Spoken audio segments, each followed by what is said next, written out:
Consumer court जाओ, case कर। लोग कह रहे हैं कि भाई इसको सेल कर दो। स्टॉलिंग इशू का क्या हुआ है? So hey guys, welcome to the new video. और ये वीडियो है हमारा फॉलो अप वीडियो, जो कि स्टॉलिंग प्रॉब्लम हमारी बाइक के अंदर आ रही है।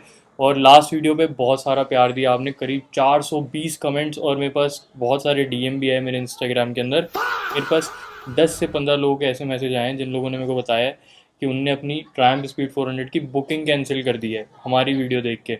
आज मैंने ये वीडियो इसलिए बना रहा हूँ क्योंकि मेरे को लगा कि यार 420 लोगों ने कमेंट किया है वहाँ पे जाके, अपनी प्रॉब्लम, अपनी जो भी उनका सजेशन है वो उनने मेरे को दिया है, तो वो एक प्रॉपर वीडियो डिजर्व करते हैं। तो मैं आपको वन बाय वन आपके सारे कमेंट्स को पढ़ूंगा, और उससे पहले कुछ कॉमन कमेंट्स भी हैं जिनका जवाब मैं आपको अभी ऐसे ही दे देता हूँ।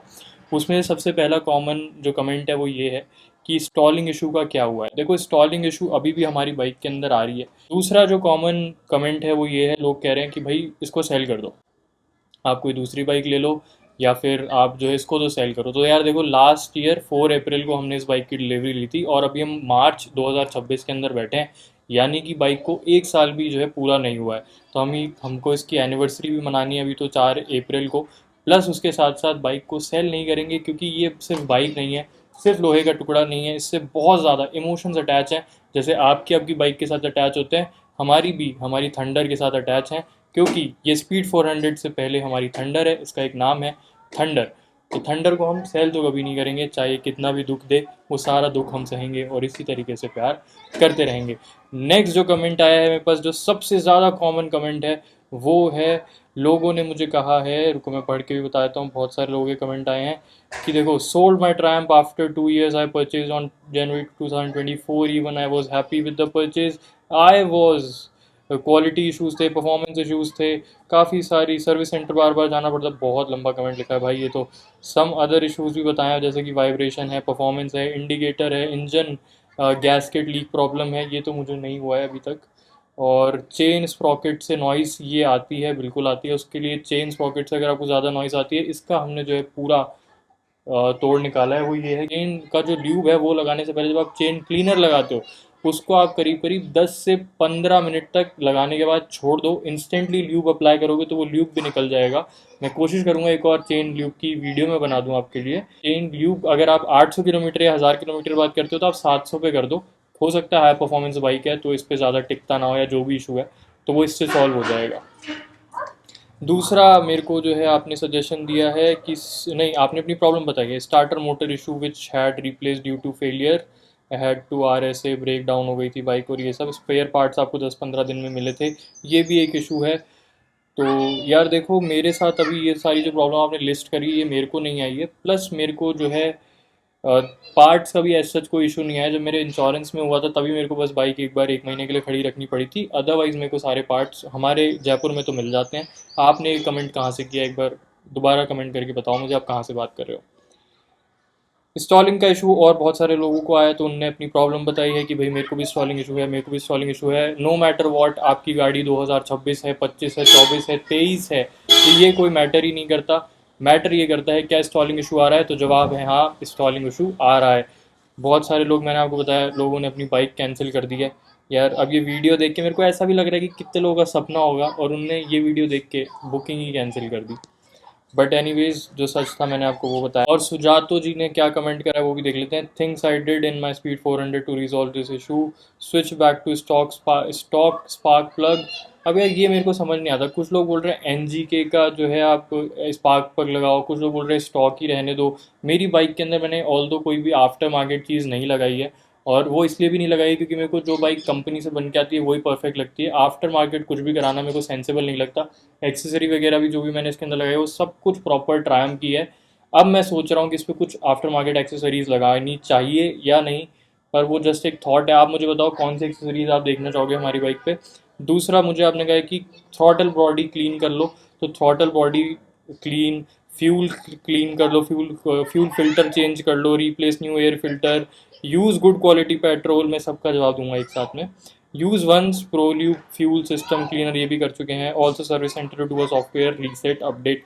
अब ये कमेंट भी बहुत ज़्यादा आए हैं, ऐसे कम से कम 120 के आसपास तो ये सेम कमेंट आए हैं।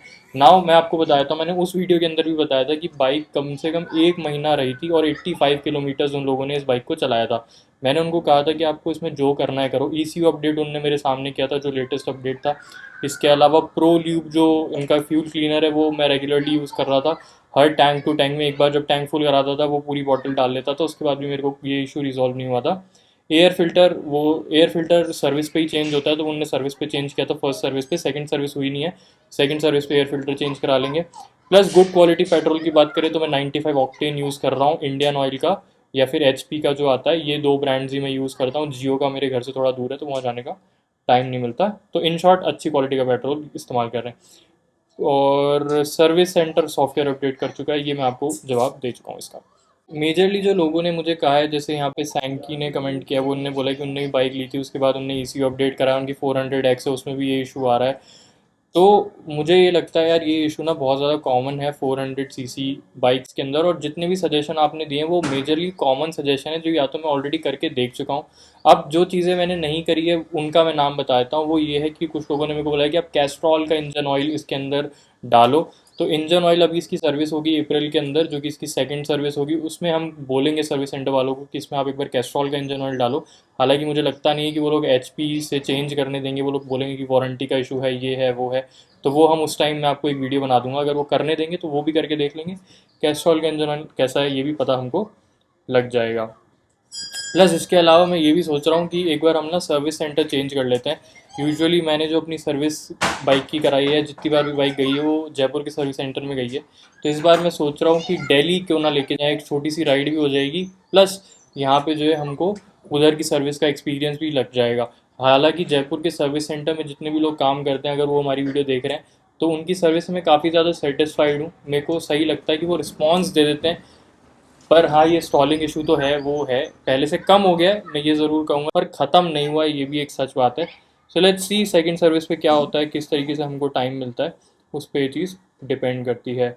कुछ लोगों ने बोला है कि भाई इसको एक्सचेंज कर लो CB350 के साथ। तो यार CB350 एक डाउन CC की बाइक है, और उससे भी ज़्यादा डिपेंड क्या करता है, उसमें पावर कम आती है। तो जब आप एक बार ये वाली बाइक चला लोगे ना, और आप मेरा CB350 का पूरा ओनरशिप रिव्यू देखना, तो मेरे को बहुत लोगों ने बोला कुछ इसकी जगह एक्सचेंज कर लो। यार मैं डाउन साइज तो नहीं कर सकता, क्योंकि 400cc के अंदर इससे बेस्ट बाइक नहीं है। प्लस एक बेनिफिट मैं आपको इसका बताता हूँ, अगर आपने एक बार ये बाइक चला ली ना, इसमें कोई भी कमी हो, मैं आपको ये चीज़ तो आज एक कोरे कागज़ पे लिख के दे सकता हूँ कि आपको दूसरी कोई और बाइक नहीं समझ आएगी इस बाइक के अलावा। इसके अलावा जीतू मैकेनिक भाई ने हमको कहा है कि मेरी स्पीड 400 भी सेकंड गियर में बंद होती है।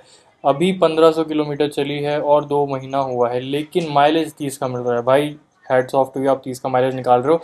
हालांकि मैंने जब 30 का माइलेज निकाला था, तब मैंने वीडियो बनाई थी, उसकी एक सेलिब्रेशन था, क्योंकि मेरे को 23 से ऊपर का माइलेज आज तक नहीं मिला है। तो वो जब मैं बहुत अच्छे से चलाता हूँ तो मेरे को 27-26 का मिलता है। 30 का भी मेरे को एक दो बार मिला है, बट वो मेरा राइडिंग पैटर्न नहीं है चलाने का। अगर आपको मिल रहा है आपके राइडिंग पैटर्न से चलाने के लिए, कॉन्ग्रेचुलेशंस। इसके अलावा जैद अंसारी भाई ने कहा है कि लोल LO मतलब lots of laugh, I have claim warranty on this bike about 5 times. ओ भाई साहब, बीन 20 डेज नाउ, 20 दिन के अंदर, 20 दिन से सर्विस सेंटर के अंदर बाइक है, और 5 बार आपने जो है वारंटी क्लेम कर दिया। क्या क्लेम किया है भाई, कमेंट करके ज़रूर बताओ, क्योंकि मैं भी जानना चाहूँगा ऐसा क्या क्लेम किया। अच्छा, इन्हें बताया भी है, मैंने पढ़ा नहीं था, नीचे का ही कमेंट है, दोबारा पढ़ लेते हैं। Sure at just 400 kilometre oil seal leak, then engine noise, just had to pay for shims part होता है एक। इसके अलावा यहाँ पे एग्रेसिव इंजन नॉइज, स्टॉलिंग का इशू, ये तो इनको आया ही है, जिसकी वजह से कमेंट किया था। और अब जो है बाइक थोड़ी थोड़ी जो है ठीक चल रही है। इसके अलावा कूलेंट भी ओवर, यार कूलेंट कैसे ओवरफ्लो कर सकता है, ये मेरे को एक बार जानना है। आप मेरे को बताना नीचे कमेंट करके फिर से एक बार डिटेल में, जब आप ईद जैसे अब जा चुकी है, ईद चल आ गई, चली गई क्या ईद, अब भाई के घर से सर्विस सेंटर भी जो है 250 किलोमीटर दूर है, तो वो आफ्टर ईद जो है वो जाएंगे वहाँ पे। तो अगर आप जाके आए हो दोबारा तो कमेंट करके बताओ क्या है। प्लस मुसाफिर भाई ने कमेंट किया है, भाई शर्ट सेम थी सिग्नेचर के टाइम। हाँ भाई, मैंने भी ध्यान नहीं दिया, मैंने बाद में रियलाइज़ किया कि जो हमने वो पिछली वीडियो बनाई है और जो हम बाइक बुक कर रहे थे वो सेम शर्ट थी। शर्ट खरीदनी पड़ेगी शायद। जावा और हिमालय क्या लिखा है, RE ट्रायम जावा सब बेकार है, Honda is best, Honda is best भाई। तो ये सारे कुछ कमेंट्स हैं जिनका जवाब मैंने आपको दे दिया। इसमें से बहुत सारे कमेंट्स ऐसे भी हैं जिन लोगों ने बोला है कि भाई उनको ये इशू आ रहा है, बट वो क्या करे। अब जवाब तो देखो मेरे पास भी इसका नहीं है, इसका एक ही जवाब है कि आप सर्विस सेंटर लेके जाओ और उनको दिखाओ। इशू अगर बहुत ज़्यादा मेजर हो गया है तो आपको फिर और फर्दर स्टेप्स लेने पड़ेंगे। बहुत सारे लोगों ने बोला कंज्यूमर कोर्ट जाओ, केस कर दो, ये सब कर दो। यार देखो ये सब करने का ना टाइम मेरे पास नहीं है। मैं चाहता हूँ कि ये चीज़ प्रेम मोहब्बत से सुलझ जाए। जो 420 कमेंट आप लोगों ने करे हैं, जो वीडियो को आप लोगों ने शेयर किया है, ये वीडियो ट्रायम तक चली जाए। और अगर जा चुकी है, जो कि मेरे को लगता है इतने व्यूज़ आने के बाद जा ही चुकी होगी, तो उनकी तरफ से भी कोई एक अच्छा कॉन्क्रीट आंसर आना चाहिए और उनको बोलना चाहिए कि भाई हम इसको सॉल्व कर सकते हैं। क्योंकि ये जो प्रॉब्लम है मेरे को अब रियलाइज़ हुआ है, जब मैं बहुत सारी बाइक्स अभी बीच में इन कुछ दिनों में चलाई है, तो जितनी भी BS6 की बाइक्स हैं वो उनके अंदर जो है ये प्रॉब्लम आ रही है। E20 फ्यूल की वजह से आ रही है, या उनका कैलिब्रेशन कैसा है, उनका ECU कैसा है, पर ये प्रॉब्लम हर BS6 बाइक के अंदर आ रही है। किसी में ज़्यादा आ रही है, किसी में कम आ रही है, किसी में बहुत ज़्यादा आ रही है। तो अब 1 महीने बाद जब हमारी बाइक आई है, इसमें स्टॉलिंग इशू पहले से कम हो गई है, बट अगर ये ज़्यादा और एग्रेसिव होगी तो हम फिर और फर्दर कुछ स्टेप्स लेंगे।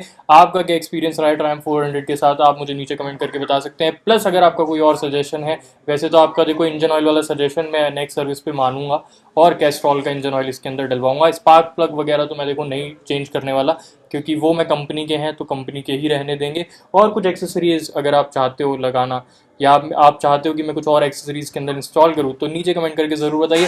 और एक कमेंट और कर दीजिए, वो ये है कि आप मेरी मम्मी से रिक्वेस्ट करिए कि इसको नैनीताल जाने दें। मेरे को नैनीताल की एक राइड करनी है, पर स्टॉलिंग इशू की वजह से मेरे घर वाले मेरे को जो है मना कर रहे हैं कि नहीं नहीं जाना। तो एक आप उनको बोलो कि भाई इसको जाने दो, ये अच्छे से बाइक चला के लेके जाएगा और स्टॉलिंग इशू हमारी थंडर के अंदर दोबारा नहीं आएगी। ऐसी भगवान से आप भी प्रार्थना करो, मैं भी करूँगा। और नीचे कमेंट कर दो मेरी मम्मी के लिए कि आंटी इसको जाने दो। प्लस अगर आप वीडियो पहली बार देख रहे हो, चैनल को अभी तक सब्सक्राइब नहीं किया है, प्लीज़ चैनल को सब्सक्राइब करिए और 1 लाख सब्सक्राइबर्स तक हमको पहुंचा सकते हैं। Thank you watching this video. Till then this is me and my favourite, my दिल का टुकड़ा थंडर। बाय।